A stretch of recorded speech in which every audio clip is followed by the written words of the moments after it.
마태복음 18장 21절에서 35절을 배경으로 도대체 몇 번까지 용서해야 합니까? 란 말씀으로 여러분과 함께 은혜를 나누고자 합니다. 현대인은 분노를 품고 삽니다. 고대 로마 철학자인 제네카는 분노에 대한 가장 큰 치료법은 지연, 그러니까 미루는 것이라는 그 유명한 명언을 남겼습니다. 우리는 참 용서하기 어려운 시대를 살아가고 있습니다.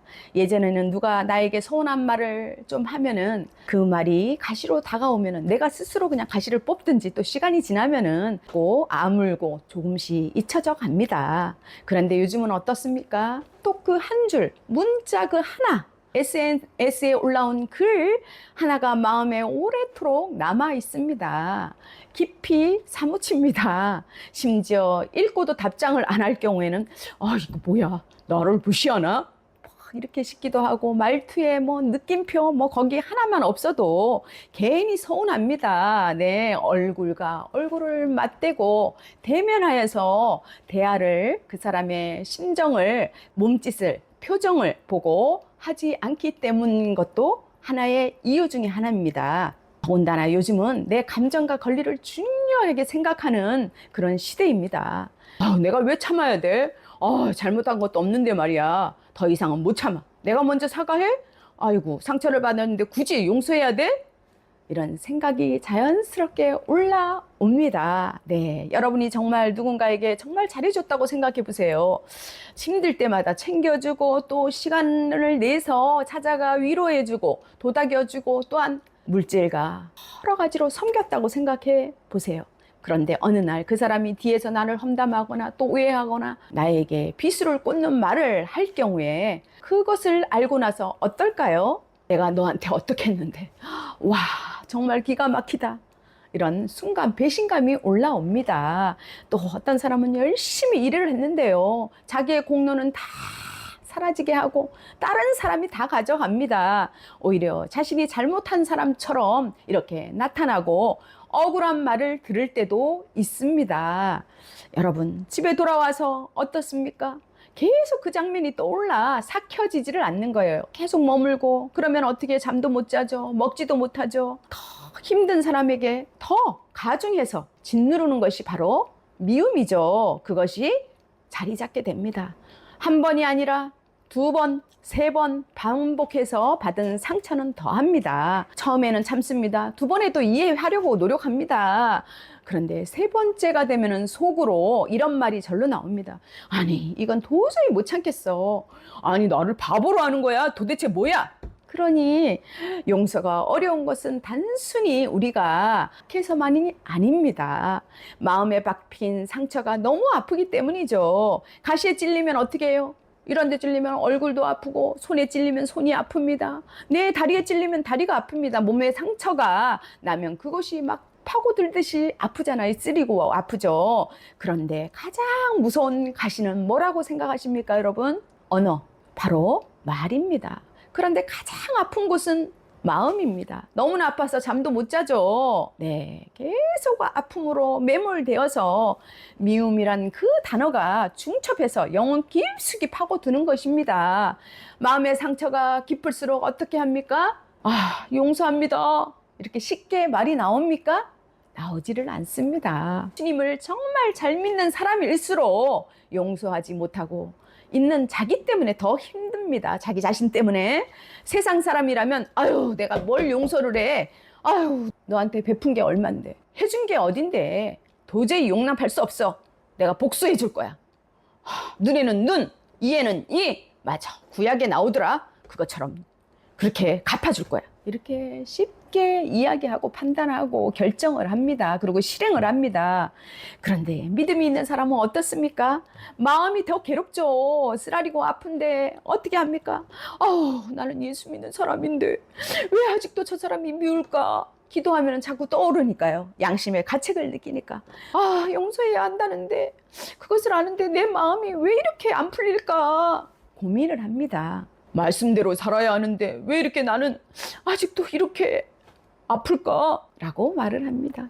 그러다 보니 상대방에게 받은 상처도 힘들지만 용서하지 못하는 내 자신이 짜증나고 또 한번 괴로워하는 것입니다. 내 믿음이 정말 부족한 걸까? 내가 진짜 예수님 믿는 사람 맞아? 용서도 못하고 말이야. 스스로 자책하기도 합니다, 여러분. 아이고, 못났나? 어떡해. 그러나 사랑하는 여러분, 용서하기 힘들다고 믿음이 없는 것은 아닙니다. 오히려 예수님을 사랑하고 말씀대로 살고 싶기 때문에 용서해야 한다는 것을 알기에 마음의 갈등과 괴로움이 더 큰 것입니다. 여러분, 용서하지 못하는 마음을 억지로 감추지 마시기 바랍니다. 주님, 저는 아직 아픕니다. 용서하고 싶지만 제 힘으로는 안 됩니다. 고백하십시오. 누구한테요? 하나님 아버지한테. 바로 그때 예수님의 보혈의 피가 우리 온몸을 스며듭니다. 사르르르르 사르르르르 몸도 영혼도 어떻게 해요? 정화됩니다. 깨끗하게 씻깁니다. 용서의 어떻게 능력이 우리를 사로잡아 감싸죠. 그러면 내 자신이 나도 모르게 그 용서의 힘을 갖게 됩니다. 지금 본문에 예수님 당시의 유대 사회는요, 로마 제국의 식민 통치 아래 있지 않았습니까? 로마의 권력과 압박을 받았고 많은 세금과 빚의 부담으로 백성들이 힘겹게 살았습니다. 농민이 빚을 갚지 못하면 어떻게 되었어요? 토지와 재산을 빼앗기고 종의 처지로 전락할 수 있었습니다. 그래서 당시 사람들에게 빚과 용서의 문제는 추상적인 이야기가 아닙니다. 실제적인 자기가 겪어야 할 그러한 매우 중요한 일이었습니다. 누군가에게 공개적으로 수치와 명예를 실추시키는 그런 얘기를 들었을 때 단순한 감정이 상하는 것이 아닙니다. 당시 유대인들은 그래서 율법을 통해서 죄의 심각성을 깨닫고 또 하나님께 용서와 공동체의 회복을 하는 중요하게 생각을 하는 것이 바로 율법이었습니다. 그러나 예수님은 당시의 보복과 계산의 문화를 뛰어넘어서 하나님의 나라의 윤리와 언약 공동체의 회복을 잘 가르쳐 주셨습니다. 특히 예수님의 가르침은 단순히 착하고 무조건 어떻게 선하게 살아라, 무조건 참아라, 이런 도덕주의가 아닙니다. 하나님께 큰 빚을 탕감받은 죄인이 그 은혜를 기억하여 살아가는 복음의 삶의 원리인 것입니다. 당시 사람들은 아니 저 사람에게 내가 얼마나 많은 걸 베풀었어. 그런데 나에게 잘못했어? 나도 그만큼 갚아야지. 내가 해준 만큼 받아야겠어. 라고 생각했습니다. 그런데 예수님은 그 계산을 멈추게 합니다. 여러분, 하나님께 얼마나 큰 은혜를 받았는지 생각해 보아라 라고 말씀하십니다. 오늘 본문을 제대로 이해하려면 베드로의 질문만 뚝 떼어서 보면 안 됩니다. 앞의 말씀과 뒤의 말씀을 연결해서 함께 보아야 하는 것입니다. 마태복음 18장은요, 예수님께서 제자들에게 하나님 나라의 공동체 안에서 살아가야 할 그 원리, 진리를 가르쳐 주고 있는 것입니다. 제자들은 처음에 이렇게 물었습니다. 천국에서 누가 큽니까? 정말 알고 싶습니다. 그러자 예수님께서 어떻게 하셨어요? 어린 아이를 세우십니다. 그리고 낮아짐과 겸손의 말씀을 가르쳐 주십니다. 작은 자 하나라도 실족하게 하지 말라고 하십니다. 이어서 어린 양의 비유를 통해서 한 영혼이라도 잃어버리는 것을 기뻐하지 않으시는 하나님의 그 마음, 하나님의 사랑에 대해서 알려주십니다. 바로 이어서 15절부터는 아주 현실적인 문제를 다루고 있습니다. 만일 네 형제가 죄를 범하거든 교회 공동체 안에서 죄가 있습니까? 없습니까? 네, 맞습니다. 교회 공동체 안에는 사람들이 모인 곳입니다. 어떤 사람들이요? 죄인들이요. 그래서 갈등이 있습니다. 오해가 있습니다. 네.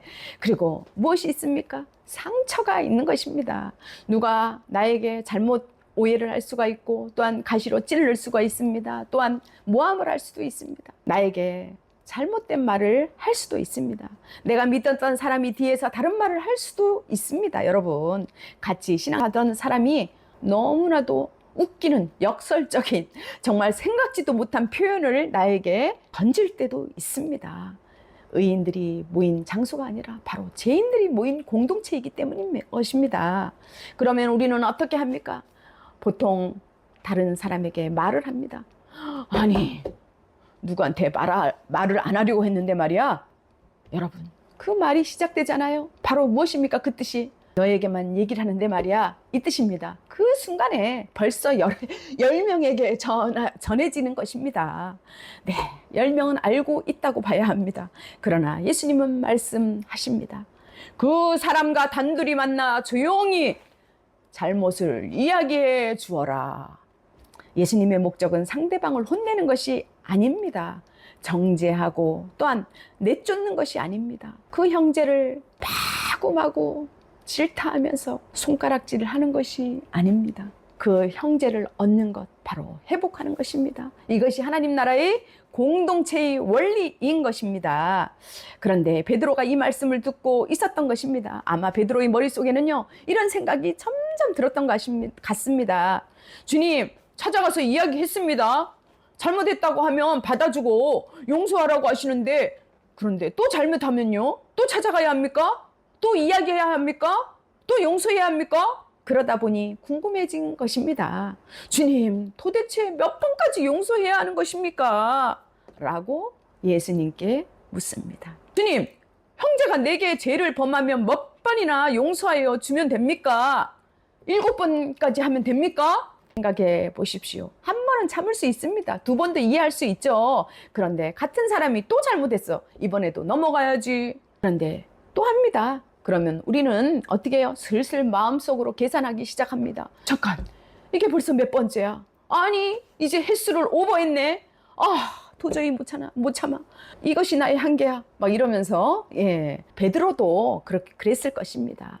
주님, 7번이면 정말 많이 참는 거 아닙니까? 그런데 예수님의 대답은 베드로의 계산을 완전히 뒤엎어 놓습니다. 7번뿐만 아니라 70번씩 7번이라도 할지니라. 베드로는 횟수를 묻는데 지금 예수님은 용서를 계산하지 말라고 말씀하시는 것입니다. 하나님의 용서를 받은 사람에게는요, 계속 용서를 하라는 것입니다. 창세기 4장에 보면요, 라멕이라는 사람이 나옵니다. 이 사람은 폭력과 보복의 사람이었습니다. 그는 자신에게 상처를 준 사람에게 가인에게 벌이 7배라면 나에게는 77배로다 라고 말을 했습니다. 즉 상처를 받으면 더 갚아주고 복수하고 그런 논리인 것입니다. 내가 당한 만큼 그보다 더 갚아줄 거야. 복수를 해줄 거야. 그 얘기죠. 예수님은 어떻습니까? 그 보복의 악순환을 끊으시고요, 하나님 나라의 백성은 용서로 살아가야 한다고 가르치십니다. 그렇다고 용서가 죄를 없던 걸로 만들거나 잘못을 방치하라는 뜻이 아닙니다. 용서와 방임은 엄연히 구별되죠. 다릅니다. 죄는 죄라고 말하고 필요한 권면과 책임을 물어야 하지만 그 사람의 죄 때문에 내 마음까지 미움과 복수에 사로잡혀서는 안 되는 것입니다. 예수님은 이어서 무자비한 종의 비유를 말씀하십니다. 한 종이 왕에게 도저히 갚을 수 없는 큰 빚을 졌습니다. 그런데 왕은 그 빚을 모두 탕감해 줍니다. 그런데 중요한 것은 그 종이, 자기 동료가 자기에게 작은 빚을 졌습니다. 그런데 그것을 용서해 주지 않고 빨리 갚아라 라고 보채는 것입니다. 예수님이 말씀하시는 핵심은 이것입니다. 너는 그렇게 큰 용서를 받았는데 왜 작은 빚을 용서하지 않느냐? 하나님께 받은 그 은혜와 용서가 너무나도 큰데 그것을 기억할 때 우리도 다른 사람을 용서할 수 있어야 한다는 말씀입니다. 그러나 복음은 우리에게 또 말씀을 하시죠. 너도 용서받은 사람이다. 우리는 자신의 공로나 선행으로 용서받은 것이 아닙니다. 그렇죠? 네, 오직 그리스도의 그 십자가와 하나님의 주권적인 은혜로 말미암은 것입니다. 그러므로 우리가 용서하는 것은요, 용서를 받기 위한 조건이 아닙니다. 이미 용서받은 자에게 나타나는 은혜의 열매인 것입니다. 사랑하는 여러분, 용서하기 어려운 사람이 있습니까? 괜찮습니다. 상처가 크면은 그만큼 용서하기 어렵습니다. 그 상처를 그대로 주님 앞에 나아가서 고백하시고 간구하시길 바랍니다. 주님, 용서할 힘이 없습니다. 그러나 나를 용서하신 그 십자가의 은혜를 기억하게 하시고 그 은혜로 용서하게 하여 주시옵소서. 여러분, 용서는 쉬워서 하는 게 아닙니다. 십자가를 바라볼 때만 가능한 것입니다. 그 은혜를 믿으시기를 축복합니다. 아멘. 오늘 본문을 통해서 우리는 진리를 알고 깨닫게 됩니다. 첫째, 하나님은 우리가 갚을 수 없는 제 빚을 용서하셨습니다. 1만 달란트는요, 당시 한 사람이 평생 일해서 갚아도 갚을 수 없는 정말 상상하기 힘든 큰 빚입니다. 예수님은 이 비유를 통해서요, 하나님 앞에서 우리의 죄가 얼마나 크며 동시에 하나님의 은혜가 얼마나 큰지를 보여주고 있는 것입니다. 말씀하고 있는 것입니다. 우리도 살아가면서 내가 이만큼은 하나님께 용서받기 어려울 거야, 이렇게 생각하고 과거의 실패, 또 반복되는 죄, 누군가에게 받은 상처와 후회, 스스로를 정죄하며 살아갈 때도 있습니다, 여러분. 그러나 복음은 우리에게 말씀하십니다. 너가 갚아서 용서받는 것이 아니다. 하나님께서 먼저 긍휼을 베푸셨다는 것입니다. 에베소서 1장 7절은 말씀하고 있습니다. 우리가 그리스도 안에서 그의 은혜의 풍성함을 따라 그의 피로 말미암아 속량 곧 제사함을 받았느니라. 아멘. 아멘. 그러므로 과거의 죄 때문에 거기에 빠져 괴로워하지 마시기 바랍니다. 실패했다고 주저하지 마시기 바랍니다. 하나님께서 이미 용서하셨다면 하나님이 예비하신 새로운 출발이 우리에게 있는 것입니다. 하나님은 용서만 하시는 분이 아닙니다. 용서하셨으면 어떻게 해요? 용서받은 우리에게 앞으로 새 힘을 주셔서 살아가고 또한 선교적 삶을 살 수 있도록 인도해 주심을 믿으시기를 축원합니다. 아멘. 둘째, 용서받은 사람은요, 다른 사람을 용서해야 합니다. 현실을 살아가다 보면 현대를 지금 우리가 살아가는 모든 순간을 볼 때 이런 마음이 들 때가 있습니다. 아, 내가 얼마나 잘해줬는데 말이야. 내가 얼마나 챙겨줬는데 말이야. 정말 용서 못해. 도저히 참을 수가 없어. 그래서 마음속에 분노와 미움이 내 마음을 깊이 사로잡고 결국에는 그 상처가 내 삶을 붙잡게 됩니다. 사로잡게 됩니다. 자리 잡게 됩니다. 그리고 지배하기 시작합니다. 그때 십자가에서 나를 위해서 죽으신 그 보혈의 피, 예수님을 생각해 보십시오. 바라보십시오, 여러분. 용서는 상대방을 위한 것이 아니라 나 자신을 미움과 상처에서 자유롭게 하는 은혜의 길이기도 하는 것입니다. 에베소서 4장 32절, 서로 친절하며 불쌍히 여기며 서로 용서하기를 하나님이 그리스도 안에서 너희를 용서하신가 같이 하라. 아멘. 지금 마음이 아프신 분 계십니까? 괜찮습니다. 하나님께서 우리의 지친 마음을 위로하시고 만지시고 다시 일어설 수 있는 새 힘과 용기를 허락해 주십니다. 내가 받은 은혜를 기억하면요, 용서할 힘이 생김을 믿으시기를 축원합니다. 아멘. 셋째, 용서받은 사람은 더 이상 가시를 꽂으며 살아서는 안 됩니다. 예수님께서 우리를 용서를 말씀하신 것은 너 이제 용서받았으니까 괜찮아. 너 마음대로 살아. 야, 너가 뭐 그렇게 당하고 사냐? 너도 갚아. 너도 가시로 찔러. 쾅. 못을 박아. 한번 구원받았는데 이제 무슨 상관이야? 괜찮아. 할 수 있어. 해봐. 한번. 실컷 인간을 미워해봐. 라고 말씀하시는 뜻이 아닙니다, 여러분. 오히려 용서받은 은혜가 우리의 삶을 변화시켜서 우리를 새롭게 한다는 것입니다. 그 힘을 주신다는 의미입니다.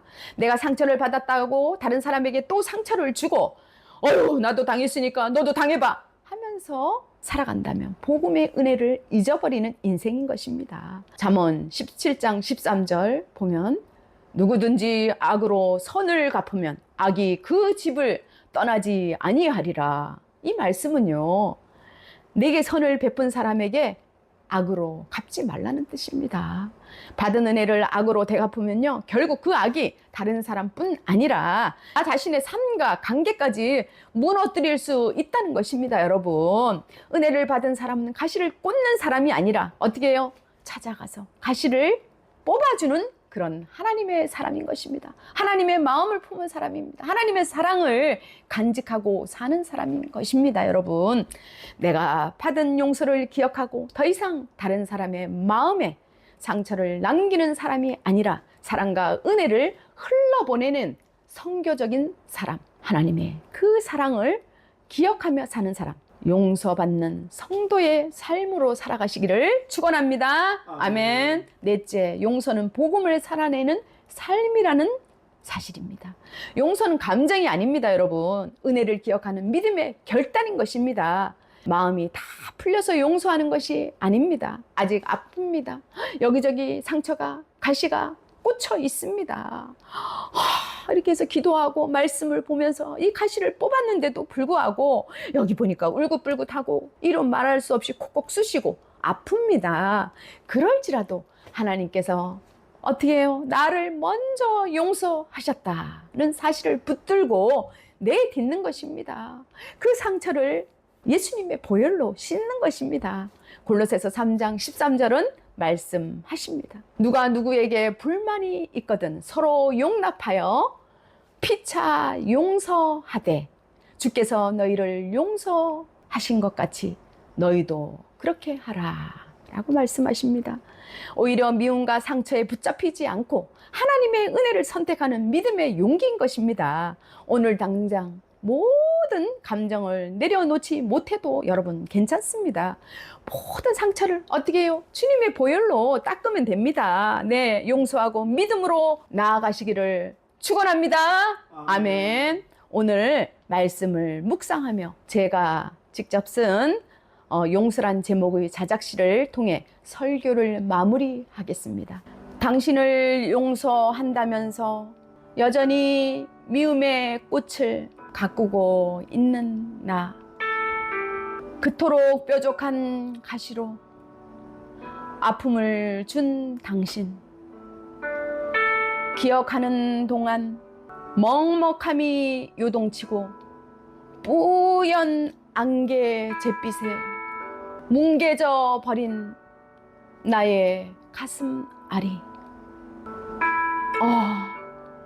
삐걱삐걱 어설픈 나는 십자가 그늘에 고인 눈물, 나의 마음, 구겨진 마음 적신 것일까? 굳이 애쓰지 않아도 사랑할 수 있는 고백이 내게 달려와 안긴 기적이여, 오직 주님으로 인해서. 기도하겠습니다. 하나님 아버지, 우리를 먼저 용서하신 십자가의 은혜를 기억하게 하시고 우리도 용서하며 사랑으로 살게 하여 주시옵소서. 살아계신 예수님의 이름으로 기도합니다. 아멘.